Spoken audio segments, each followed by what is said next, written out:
ఈ వీడియో మీకు నచ్చినట్లయితే సబ్స్క్రైబ్ చేయండి. అంతేకాదండోయ్ పక్కనే ఉన్న బెల్ సింబల్ ప్రెస్ చేస్తే మేము చేసే ప్రతి వీడియో నోటిఫికేషన్ మీకు వస్తుంది. And also like, share and comment. After heavy rain, the potholes were filled with muddy water. Jack, a 12-year-old inquisitive boy, tried separating the mud from water. Let us see, did he succeed in his project of getting clean water? Jack filled a beaker with muddy water and left it undisturbed for some time. After some time, he was surprised to see the beaker. Let us also look to find the reason for his surprise. The beaker had clear water. Mud, being heavy, had settled down at the bottom of the beaker, while the water formed the upper layer. This process of deposition of mud at the bottom of beaker is called sedimentation, and the layer of mud is called the sediment.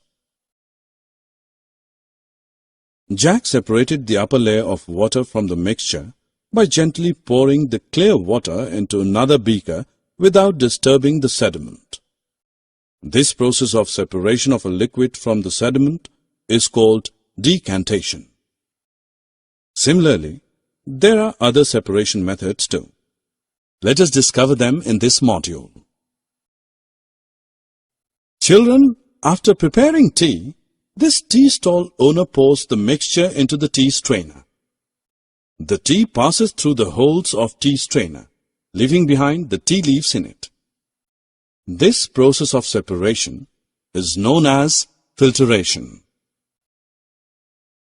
Filtration, however, cannot remove the solid substances dissolved in a liquid. Sometimes fine particles of the solid component pass through the strainer that is used as the medium for filtration. In such a situation, filter paper is used. A filter paper is a special paper which has millions of tiny holes in it.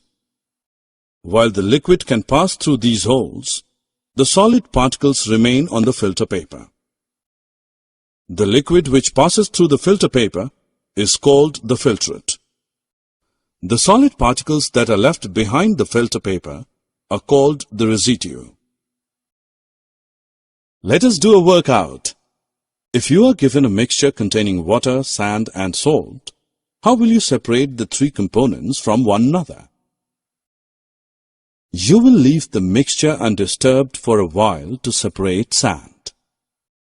Sand, which is heavy and insoluble in water, settles down at the bottom of container. The mixture is then separated by decantation to get sand. Now, as salt, being soluble, is completely dissolved in water. This is done through evaporation and condensation. Let us look what we mean by these two terms.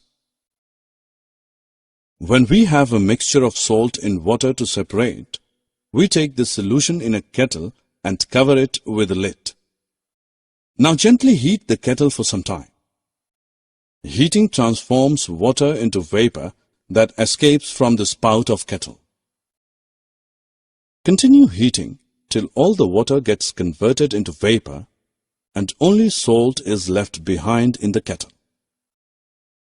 Thus, salt dissolved in water can be separated from the water through this process.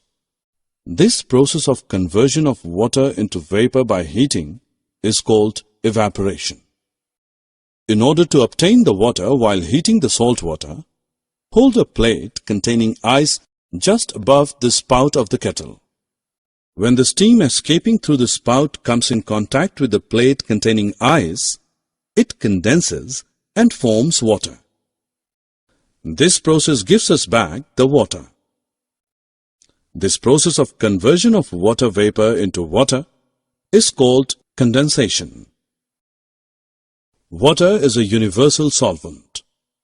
It dissolves many things, but there are certain items that do not dissolve in water. Collect sand, milk, lemon juice and wax. Also take some sugar and salt. Try to dissolve these materials in water separately. Make a table of your observations. Compare your observation table with the table shown on screen. Let us now do another workout. Take a beaker and dissolve some amount of salt in it. Go on adding salt to the solution. As long as the salt is dissolved in water, the solution is an unsaturated solution. But a stage will soon come when you will not be able to dissolve more salt in the solution. At this stage, the solution becomes saturated. Thus, a solution is said to be saturated if it cannot dissolve any more quantity of the given substance in it. Add a small quantity of salt to a saturated solution and heat it.